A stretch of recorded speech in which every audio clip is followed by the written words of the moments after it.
Hello everybody, क्या हाल चाल है मेरे प्यारे प्यारे जीव जंतुओं। तो ऑडिट का लेक्चर नंबर 5 में आप लोग का स्वागत है। यूनिट नंबर 1 आज हम लोग खत्म कर लेंगे। ऑडिट का लेक्चर नंबर 5 करने वाले हैं आज।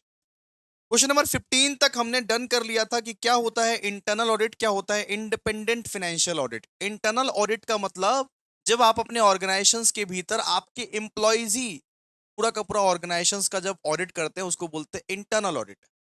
और इंडिपेंडेंट फाइनेंशियल ऑडिट का मतलब जब सीए को आप हायर करते हो, सीए साहब आके जब आपका पूरा का पूरा ऑर्गेनाइजेशन ऑडिट करता है उसको बोलते हैं इंडिपेंडेंट फाइनेंशियल ऑडिट। तो हमने बहुत बढ़िया तरीके से ये सब सब चीज पढ़ लिया था, आप लोग भी पढ़ते रहो। आज अपने लोगों का लास्ट क्लास है, यूनिट नंबर 1 आज हमारा खत्म हो जाएगा फाइनली ऑडिट का। ठीक है, आइए जरा आप ये देखिए क्वेश्चन नंबर 16। क्वेश्चन नंबर 16 क्या बोला है कि short notes on periodical audit and continuous audit. आज हम लोग पढ़ेंगे कि पीरियोडिकल ऑडिट क्या होता है और कंटिन्यूअस ऑडिट क्या होता है। मतलब कि पीरियोडिकल ऑडिट का मतलब अगर आप अपना फर्म में या कंपनी का ऑडिट सिर्फ साल में एक बार करवाते हो, अगर आप भाई साहब साल में एक बार सिर्फ ऑडिट करवाते हो, इसको बोलते हैं पीरियोडिकल ऑडिट। अगर आपने ठान लिया है कि मार्च के 31 तारीख को ही सिर्फ और सिर्फ मैं हर साल में ऑडिट करवाऊंगा, अगर पूरे साल में सिर्फ आप एक बार ऑडिट करवाते हो उसको बोलते हैं पीरियोडिकल ऑडिट। मतलब पीरियड वाइज ऑडिट करवाते हो। आपका मान लीजिए एक बहुत बड़ा कंपनी है, बहुत बड़ा ऑर्गेनाइजेशन है और साल में सिर्फ एक बार अगर ऑडिट करवाते हो उसको क्या बोलते हैं, उसको बोलते हैं पीरियोडिकल ऑडिट या पीरियड वाइज ऑडिट। ऑडिट आप करवाते हो, ठीक है। सो यहाँ पे लिखा हुआ है कि periodical audit is an audit which is conducted at the end of the financial year. Periodical audit एक ऐसा ऑडिट है जो कि फाइनेंशियल ईयर के एंड में आप कंडक्ट कराते हो। It is called final audit और एनुअल ऑडिट। इसको एनुअल ऑडिट भी बोलते हैं बिकॉज एनुअली एक बार आप ऑडिट करवाते हो, ठीक है। साल में अगर आप सिर्फ एक ही बार ऑडिट करवा रहे हो उसको क्या बोलते हैं, periodical audit. Under this system the auditor starts checking the books of accounts after accounting period is completed. इस सिस्टम में क्या होता है कि ऑडिटर ना एकदम लास्ट वाला दिन आता है, लास्ट वाला दिन ऑडिटर साहब आते हैं और आपके सारे के सारे बुक्स ऑफ अकाउंट्स चेक करके साइन करके चले जाते हैं। मतलब अगर साल में सिर्फ एक बार ही तुम्हें ऑडिट ऑडिट करो ওটাকে বলে पीरियोडिकल ऑडिट, ওটাকে বলে पीरियोडिकल ऑडिट। लिखा हुआ है इन इन इन ये these type of audit all transactions of the whole year are examined at one time. मतलब पूरा साल का ट्रांजैक्शंस एक ही बार में एग्जामिन हो जाएगा ये सब सब ऑडिट में, ठीक है। तो मतलब कि पीरियोडिकल ऑडिट में पूरा साल का जो ट्रांजैक्शंस है सिर्फ एक ही दिन में एग्जामिन हो जाता है। सीए ऊपर ऊपर से चेक कर लेता है, पूरा पूरी थोड़ा ना चेक करेगा, सीए ऊपर ऊपर से चेक कर लेता है, हाँ ठीक है ठीक है ठीक है ठीक है साइन करके चला जाता है। मतलब ये ऑडिट साल में एक बार होता है सिर्फ। ये सुटेबल है स्मॉल और मीडियम साइज बिजनेसमैन के लिए। जो लोग भी छोटा छोटा बिजनेस चलाता है या मीडियम साइज का बिजनेस बिजनेस चलाता है उनके लिए सुटेबल है भाई। बड़ी बड़ी कंपनीज के लिए ये सुटेबल नहीं है। तो बड़ी बड़ी कंपनीज लोग अगर पीरियोडिकल ऑडिट करने लगे उनके लिए सुटेबल नहीं है ये, उनके लिए सुटेबल नहीं है। अब बात करेंगे एडवांटेजेस का। कुछ कुछ एडवांटेजेस है, कुछ कुछ इसके डिसएडवांटेजेस है। सबसे पहले एडवांटेज कि ये लेस एक्सपेंसिव है। ये जो आपने सुना नाम की पीरियोडिकल ऑडिट, साल में सिर्फ एक ही बार ऑडिट करना है, ये बहुत लेस एक्सपेंसिव है। खर्चा कम लगता है, इसमें खर्चा कम लगता है। फिर बोला it causes less disturbance to daily work. ये डेली वर्क को डिस्टर्ब नहीं करता, ये daily daily life daily work को आपका डिस्टर्ब नहीं करेगा। और ये स्मॉल ऑर्गेनाइजेशंस के लिए, छोटे छोटे ऑर्गेनाइजेशंस के लिए, मीडियम लेवल ऑर्गेनाइजेशंस के लिए सुटेबल है। मीडियम लेवल या छोटे छोटे ऑर्गेनाइजेशंस जो लोग भी रहते हैं वो लोग कर सकते हैं पीरियोडिकल ऑडिट।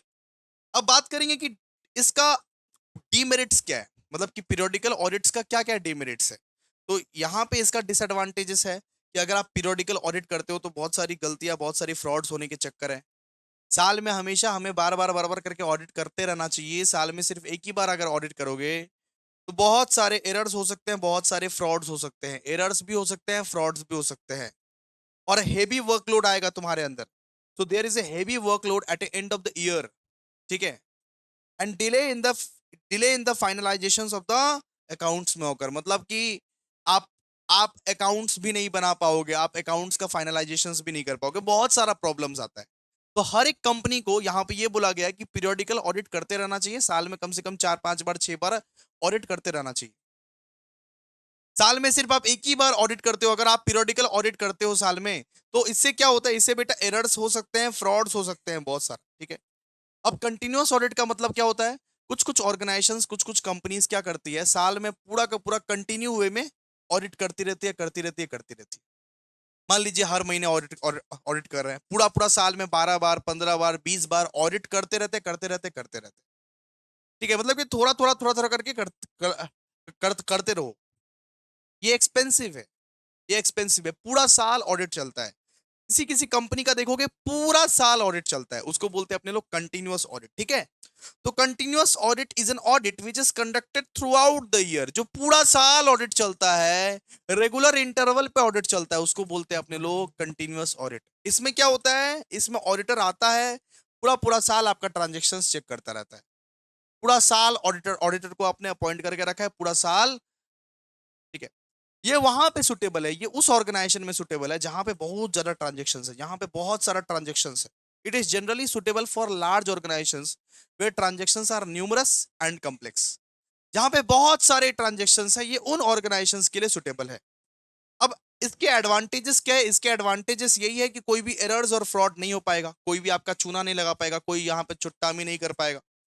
बिकॉज पूरा पूरा साल अगर ऑडिट कंटिन्यूअस वे में चल रहा है, पूरा साल में मान लीजिए 12 बार, 15 बार, 20 बार ऑडिट चल रहा है, मतलब कंटिन्यूअस मैनर में आपका ऑडिट चल रहा है, आपने ऑडिटर को रख ही दिया है, पूरा पूरा साल में चल रहा है, तो इसका मतलब एरर्स नहीं होगा, फ्रॉड्स नहीं होगा। अकाउंट्स को आप बहुत जल्दी ही फाइनलाइज कर पाओगे। इंटरनल कंट्रोल आपका एकदम तगड़ा रहेगा भाई। ठीक है, और इसके डीमेरिट्स भी बहुत सारे हैं। डीमेरिट्स है ये कि एक्सपेंसिव है, खर्चा बहुत लगता है। अगर आप कंटिन्यूअस ऑडिट करवा तो लो सर, साल में 15 बार क्या, 20 बार क्या, 50 बार भी ऑडिट ऑडिट हम करवा ले सर, लेकिन बहुत एक्सपेंसिव है, ये एक्सपेंसिव है। ठीक है, ये रेगुलर ऑफिस वर्क को डिस्टर्ब करता है। रेगुलरली आएगा ऑडिटर, रेगुलरली ऑडिट करेगा, बताओ रेगुलर ऑफिस वर्क को ये डिस्टर्ब करता है। ठीक है, यहाँ पे यहाँ पे मैनिपुलेशन होने का चांसेस है। अगर रोज रोज एक साल में पूरा, आप एक बात समझो, पूरा साल भर ऑडिटर आ रहा है और ऑडिट कर रहा है, तो उसको तो पैसा भी खिला सकते हैं ना आप लोग, रिश्ता तो बन गया है, इतना तो रिलेशन बन गया। पूरा साल एक ऑडिटर आ रहा है, उसको तो मैनिपुलेट भी कर सकते हैं, पैसा भी खिला सकते हैं, वो तो मेरे हिसाब से काम करेगा। पूरा साल में अगर 50-100 बार करके ऑडिट अगर हो रहा है, तो वो तो मेरे हिसाब से काम करेगा भाई, मैनिपुलेट कर देंगे उसको हम। इसलिए पॉसिबिलिटी है कि वो मैनिपुलेट हो जाएगा, क्योंकि पूरा साल ऑडिट करने आता है, मेरा ही बिजनेस बिजनेस बनाता है, मेरा ही पैसा खाता है, तो मेरे इशारे पे ही काम करेगा ना, बात खत्म। तो ये क्या डिसएडवांटेजेस ऑफ कंटिन्यूअस ऑडिट। सीधा सा बात है कि पीरियोडिकल ऑडिट क्या होता है, कि अगर आप साल में सिर्फ 1 बार या 2 बार ऑडिट करते हो, इसको बोलते हैं पीरियोडिकल ऑडिट। साल के एंड में हम ऑडिट करते हैं, ऑडिटर को बुलाते हैं, ऑडिट करते हैं। अगर आप हर रोज अप्रोक्सीमेटली हर रोज ऑडिटर को बुलाते हो, ऑडिटर को आपने अपॉइंट ही कर लिया है कि हर रोज आओ और थोड़ा थोड़ा करके ऑडिट करो, इसको बोलते हैं कंटिन्यूअस ऑडिट। ये लार्ज कंपनीज के लिए, लार्ज लेवल ऑफ कंपनीज जो है ना, उसके लिए सुटेबल है ये सब। ठीक है, ओके। अब बात करते हैं अब अब बात करते हैं इंटरिम ऑडिट क्या होता है। What is interim audit. Interim audit मतलब समझिए आप लोग बचपन में क्लास 12th के बोर्ड्स दिए हो या 10th के बोर्ड्स दिए हो, तो बोर्ड्स बोर्ड्स देने के पहले आप 50 तो ये मतलब कि टेस्ट देते थे ना। अब बोर्ड्स देने डायरेक्टली तो नहीं जाते थे, अब 50 को पहले टेस्ट देते थे। इंटरिम ऑडिट का मतलब, मुझे पता है भाई साहब कि ऑडिट साल के एंड में ही होने वाला है, लेकिन हम साल के बीच में अगर ऑडिट करते, साल के बीच में अगर आप ऑडिट करते हो, फिनेंशियल ईयर के बीच में अचानक से ऑडिट करने का मन कर गया, उसको बोलते हैं इंटरिम ऑडिट। जैसे आप क्लास 12th या क्लास 10th के पहले सरप्राइज टेस्ट दिया करते थे कि एक बार टेस्ट लेके देखते हैं तो क्या होता है। अगर आपको मन कर गया कि साल के बीच में मन कर गया कि 6 महीने का एक बार ऑडिट ऑडिट हम लोग करके देखते हैं, तो जो ऑडिट फाइनेंशियल ईयर से पहले होता है, जो ऑडिट फाइनेंशियल ईयर के कंप्लीशन से पहले ही हो जाता है, उसको अपने लोग बोलते हैं इंटरिम ऑडिट। इंटरिम ऑडिट का मतलब हम लोगों को कभी कभी मन कर जाता है कि 6 महीने का ऑडिट करते हैं या 3 महीने का ऑडिट करते हैं। ठीक है, जितना दिन अभी हुआ है उतना दिन का ऑडिट करते हैं, साल का एंड का वेट नहीं करते हैं। उसको क्या बोलते हैं, उसको बोलते हैं इंटरिम ऑडिट। तो interim audit is a type of audit conducted before the completion of the financial year. It is usually conducted between two annual audits. ठीक है, मतलब छह महीना पर या 3-3 महीना पर आप जो ऑडिट करते हो, साल के बीच में जो ऑडिट करते हो, उसको बोलते हैं दोस्तों इंटरिम ऑडिट। इंटरिम ऑडिट ये हाफ ईयरली भी हो सकता है, क्वार्टरली भी हो सकता है, कि 3 महीने का ऑडिट या 6 महीने का ऑडिट। साल के एंड का वेट नहीं करना पड़ेगा। जो ऑडिट साल के एंड में नहीं होता, साल के एंड का वेट नहीं करना पड़ता, उसको बोलते हैं इंटरिम ऑडिट। आइए पढ़िए। Interim audit refers to the audit conducted for a part of the accounting period, such as half yearly, quarterly, before the final accounts were prepared. It final accounts अभी बना नहीं है, लेकिन हम लोग फिर भी 3 महीने का 6 महीने का जो ऑडिट करते हैं उसको अपने लोग क्या बोलते हैं? Interim audit. इसका क्या क्या इंपॉर्टेंस है? इसका इंपॉर्टेंस है early detection of errors and fraud. कि कुछ भी एरर्स होने वाला है, कुछ भी फ्रॉड होने वाला है, अब फटाफट से उसको आइडेंटिफाई करो, अर्ली डिटेक्ट कर लो, सीधा सा बात। फिर preparation of interim financial statements. अगर आप 6 महीने का ऑडिट कर रहे हो तो 6 महीने का ही फाइनेंशियल स्टेटमेंट्स बनेगा। इससे आपको ये पता चलेगा कि हाफ ईयरली का फाइनेंशियल स्टेटमेंट्स क्या है। अगर आप मान लीजिए 6 महीने का ऑडिट कर रहे हो तो 6 महीने का ही फाइनेंशियल स्टेटमेंट बनेगा। इससे आपको पता तो चल चल पाएगा कि कंपनी कैसे चल रही है। लास्ट तक वेट नहीं करना पड़ेगा आपको। Help in declaration of interim dividend. अब देखो, शेयर होल्डर्स को तो डिविडेंड हम लोग को साल में देना ही है। साल के एंड में शेयर होल्डर को लोग, सुनो ना, साल के एंड में शेयर होल्डर लोगों को हम लोग डिविडेंड देते हैं। तो अगर मान लो कि हम अभी 6 महीना में शेयर होल्डर को डिविडेंड डिविडेंड अगर देना चाहते हैं, दे सकते हैं। इंटरिम डिविडेंड का मतलब क्या? शेयर होल्डर को हम लोग जल्दी डिविडेंड देना चाहते हैं। हम लोग 3 महीना के अंदर अंदर डिविडेंड देना चाहते हैं। तो 3 महीना, 6 महीना, 9 महीना, जित जब तुम शेयर होल्डर को डिविडेंड देना चाहो दे सकते हो, लेकिन उसके लिए तुमको क्या करना पड़ेगा? इंटरिम ऑडिट करना पड़ेगा। इंटरिम ऑडिट कि 6 महीने का ये ऑडिट कर दो और इंटरिम डिविडेंड दे दो। Improves internal control. सब कोई अच्छे से काम करेगा, कोई यहाँ पे घपलाबाजी नहीं करेगा, कोई यहाँ पे ये नहीं सोचेगा ऑडिट तो सिर्फ एक ही बार होता है। ऑडिट अगर 50 बार होगा, फाइनेंशियल ईयर के बीचों बीच में होगा, तो सब कोई अच्छा काम करेगा, इंटरनल कंट्रोल अच्छा रहेगा। It strengthens accounting and internal control. Reduces workload at year end. तब ईयर एंड में जो इतना जो वर्कलोड हो जाता है ना, वो सब वर्कलोड कम हो जाएगा। वो सब वर्कलोड कम हो जाएगा बेटा, वो सब वर्कलोड कम हो जाएगा। ठीक है। तो बेटा ये क्या है? इंटरिम ऑडिट का आप लोग को बताती है इंटरिम ऑडिट क्या होता है। आइए, फिर यहां पे बोला गया 18 number, short notes on balance sheet audit, standard audit, system audit, EDP audit. Balance sheet audit क्या होता है, स्टैंडर्ड ऑडिट क्या होता है, सिस्टम ऑडिट क्या होता है, ईडीपी ऑडिट क्या होता है। तो बैलेंस शीट ऑडिट का मतलब कि अगर सिर्फ और सिर्फ बैलेंस शीट की रिलेटेड ऑडिट हो, अगर एक ऑडिटर आया और सिर्फ वो बैलेंस शीट चेक कर रहा है, हमारा फाइनेंशियल ट्रांजैक्शन चेक कर रहा है, ये चुट्टा तो असेट बढ़ा के नहीं लिख दिया, लाइबिलिटी घटा के तो नहीं लिख दिया, लोन जो लिखा है वो सही है कि नहीं, तो असेट और लाइबिलिटी में जो ट्रांजैक्शंस तुमने लिखे हैं वो सही है कि नहीं, ये अगर एक ऑडिटर चेक करने आता है, मतलब एक ऑडिटर सिर्फ आपका बैलेंस शीट चेक करता है, उसको बोलते हैं दोस्तों बैलेंस शीट ऑडिट। असेट तो असेट तो बढ़ा के नहीं लिख दिया, लाइबिलिटी तो घटा के नहीं लिख दिया, लोन तो सही मिल रहा है ना। ठीक है। तो यहां पे देखो जरा ध्यान से, in the field of auditing different types of audit are conducted depending upon the nature of the business and objective of the examinations. और important type is balance sheet audit. एक इंपॉर्टेंट टाइप का audit है balance sheet audit. In this type of audit the main focus of the auditor is on the items on the balance sheet. ठीक है। Simple सा बात है कि auditor किस पे फोकस करता है? ऑडिटर फोकस करता है कि बैलेंस शीट में कौन कौन सा आइटम है, क्या वो आइटम सही सलीके से लिखा गया है, असेट को बढ़ा के तो नहीं लिख दिया, लाइबिलिटीज को घटा के तो नहीं लिख दिया, लोन वगैरह सारा का सारा बैलेंस शीट का आइटम सही सही लिखा है कि नहीं लिखा है। ऑडिटर आता है और बैलेंस शीट चेक करता है। जब ऑडिटर आता है और बैलेंस शीट चेक करता है और देखता है कि सारा का सारा ट्रांजेक्शन सही से लिखा है, उसको बोलते हैं दोस्तों balance sheet audit. Balance sheet audit. तो the auditor verifies whether the assets like cash, stock, machinery, building, investment actually exist।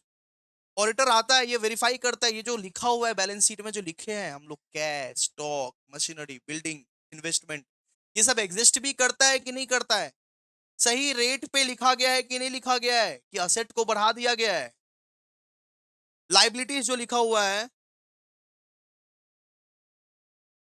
एक मिनट। हेलो। हाँ बोलिए। हाँ हाँ बोलिए, सुन रहे हैं। बोलिए। हाँ हाँ हाँ। सो सिंपल सा बात है, कि सॉरी कॉल वॉल आ गया था। ओके। तो सिंपल सा बात है कि बैलेंस शीट ऑडिट का मतलब क्या है, कि जो लाइबिलिटी साइड में आप लोग जो लिखे हो, लाइबिलिटी साइड में जो लोन्स लिखे हो, क्रेडिटर लिखे हो, आउटस्टैंडिंग एक्सपेंसेस लिखे हो, वो सही सही लिखे हो कि नहीं लिखे हो। कि बैलेंस शीट में कोई घपलाबाजी किए हो कि नहीं किए हो, ये ऑडिटर जब आता है चेक करता है, उसको बोलता है दोस्तों बैलेंस शीट ऑडिट। ठीक है। फिर बात करते हैं स्टैंडर्ड ऑडिट। स्टैंडर्ड ऑडिट का मतलब है कि सारे के सारे रूल्स रेगुलेशंस प्रिंसिपल आप लोग फॉलो कर रहे हो कि नहीं कर रहे हो।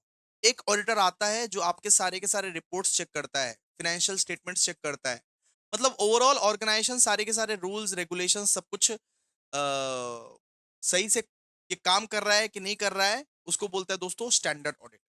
तो standard audit refers to the normal audit conducted according to generally accepted auditing standard. मतलब कि आप अपना ऑडिटिंग स्टैंडर्ड और प्रिंसिपल्स के हिसाब से काम कर रहे हो कि नहीं। एक ऑर्गेनाइजेशन जो है, एक कंपनी जो है, वो ऑडिटिंग स्टैंडर्ड प्रिंसिपल्स के हिसाब से काम कर रहा है कि नहीं कर रहा है, उसको अपने लोग क्या बोलते हैं, स्टैंडर्ड ऑडिट।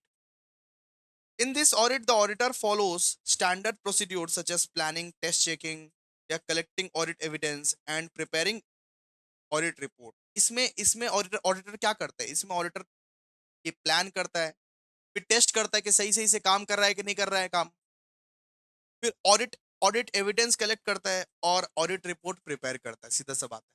स्टैंडर्ड ऑडिटिंग का मतलब क्या हो गया बेटा, स्टैंडर्ड ऑडिटिंग का मतलब ये हो गया कि एक ऑडिटर आएगा और चेक करेगा आप सही सलीके से काम कर रहे हो कि नहीं कर रहे हो, ऑडिटिंग स्टैंडर्ड को फॉलो कर रहे हो कि नहीं कर रहे हो। अगर ऑडिटिंग स्टैंडर्ड को फॉलो नहीं कर रहे हो तो मार खाओगे। सीधा सा बात है। ठीक है। ओके। फिर सिस्टम ऑडिट क्या होता है, system system audit. System audit का मतलब होता है कि आपका जो इंटरनल कंट्रोल सिस्टम है वो सही चल रहा है कि नहीं चल रहा है, या कोई घपले घपलेबाज फ्रॉड करने वाला इंसान बैठा है। सिस्टम ऑडिट का मतलब एक ऐसा ऑडिट जो आपका इंटरनल कंट्रोल को चेक करता है। इंटरनल कंट्रोल जो है वो सब कुछ सही सही चल रहा है कि नहीं चल रहा है, इसको चेक करने के लिए सिस्टम ऑडिट किया जाता है।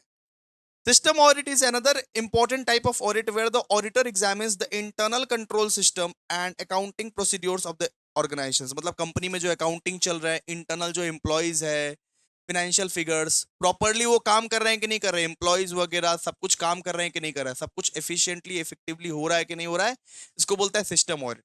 सिस्टम मतलब आपका ऑर्गेनाइजेशन का जो इंटरनल इंटरनल है, इंटरनल सिस्टम वो सही काम कर रहा है कि नहीं काम कर रहा है। फिर एक होता है भाई साहब ईडीपी ऑडिट। ईडीपी ऑडिट का मतलब क्या होता है, इलेक्ट्रॉनिक डेटा प्रोसेसिंग ऑडिट। ठीक है, ईडीपी ऑडिट। ईडीपी का मतलब होता है कि अगर एक कंपनी में एक ऐसा टाइप का ऑडिट हो जहां पे उसका सिक्योरिटी चेक किया जाए, जहां पे उसका पासवर्ड चेक किया जाए, जहां पे उसका प्राइवेसी चेक किया जाए, उसको बोलते हैं ईडीपी ऑडिट। क्या क्या तुम्हारे कंपनी का जो लैपटॉप्स वगैरह है या सिस्टम्स वगैरह है उसका वो वो सिक्योर है कि नहीं है, उसमें फ्रॉड तो नहीं हो रहा है। ठीक है, अगर अगर आपके ऑर्गेनाइजेशन का सिक्योरिटी पासवर्ड या प्राइवेसी ये सब सब चेक हो रहा है, उसको अपने लोग क्या बोलते हैं, उसको अपने लोग बोलते हैं ईडीपी ऑडिट। ईडीपी ऑडिट मतलब इलेक्ट्रॉनिक डेटा प्रोसेसिंग ऑडिट। आपके ऑर्गेनाइजेशन के इलेक्ट्रॉनिक डेटा सलामत है कि नहीं है, ये मतलब कि पासवर्ड पासवर्ड प्रोटेक्टेड है कि नहीं है। ठीक है, सिक्योरिटी, फिर फिर मतलब प्राइवेसी ये सब सब ठीक है कि नहीं है, इसके लिए ईडीपी ऑडिट करते हैं अपने लोग, ईडीपी ऑडिट। आइए ना, पढ़िए ना इसको। In modern business environment, most accounting work is done using computers, and therefore EDP audit has become very important.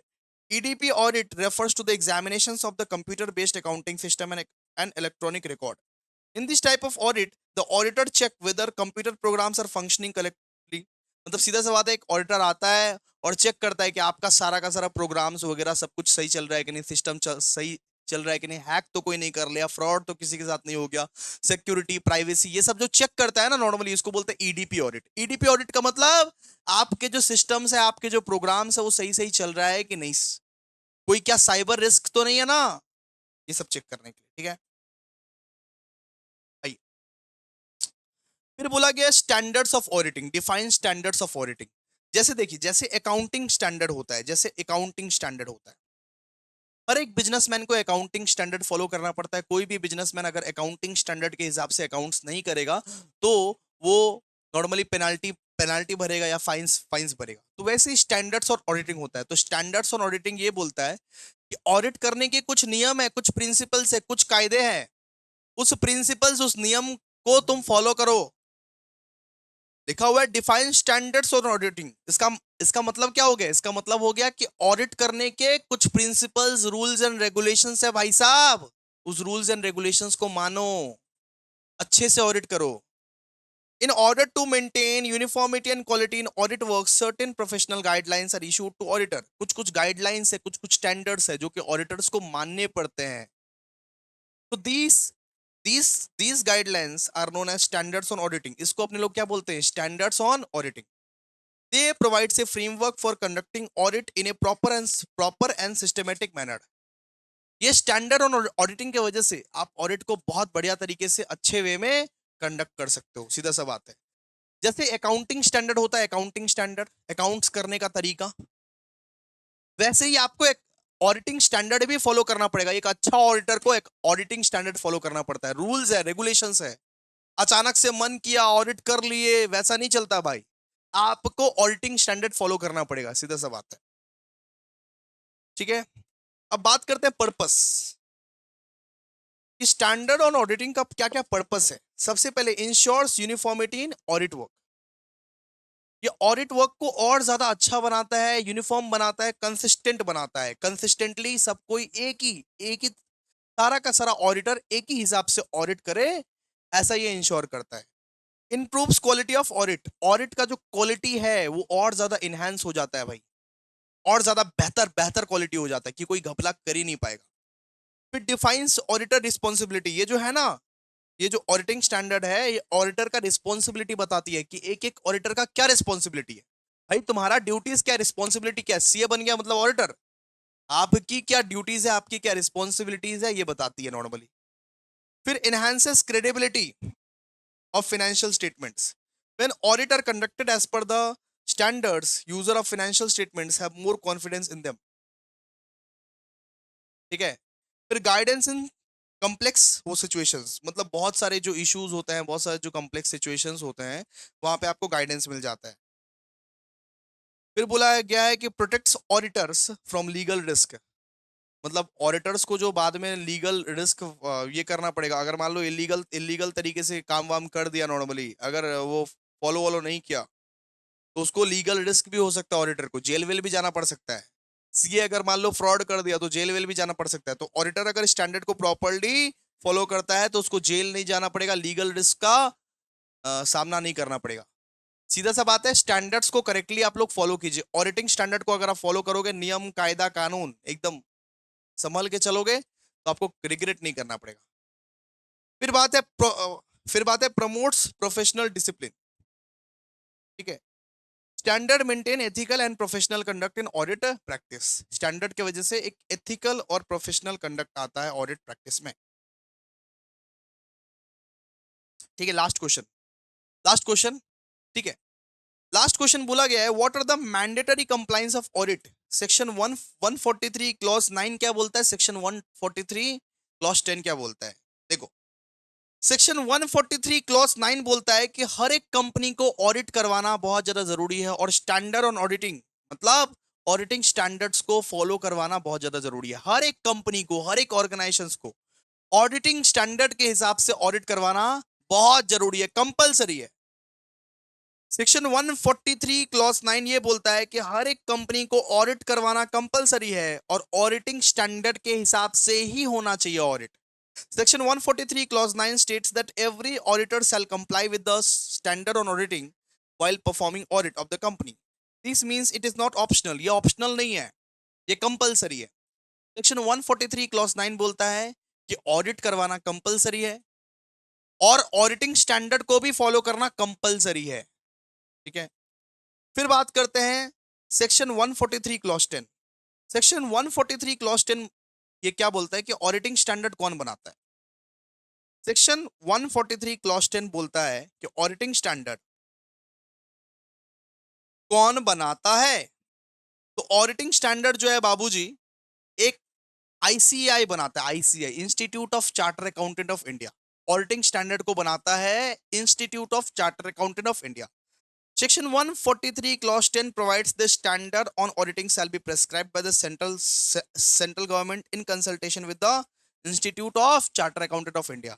मतलब सीधा सा बात है, ये जो ऑडिटिंग स्टैंडर्ड है वो सेंट्रल गवर्नमेंट बनाती है in consultation with the Institute of Charter Accountant of India. मतलब Institute of Charter Accountant of India जो है ना, वो सुझाव देता है कि ऐसे ऐसे ऑडिट बनाओ, ऐसे ऐसे ऑडिट बनाओ, ये सब ऑडिट बनाओ। सुझाव कौन देता है? सुझाव देता है आईसीआई। बनाता कौन है? बनाता है सेंट्रल गवर्नमेंट। सेंट्रल गवर्नमेंट बनाता है with the consultation of the Institute of Charter Accountant of India. ठीक है।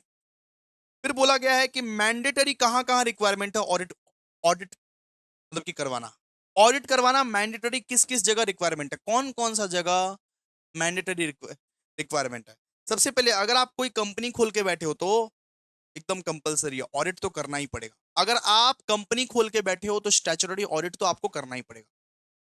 फिर बोला ऑडिटर कैन नॉट इग्नोर और deviate from standard unless properly justifies.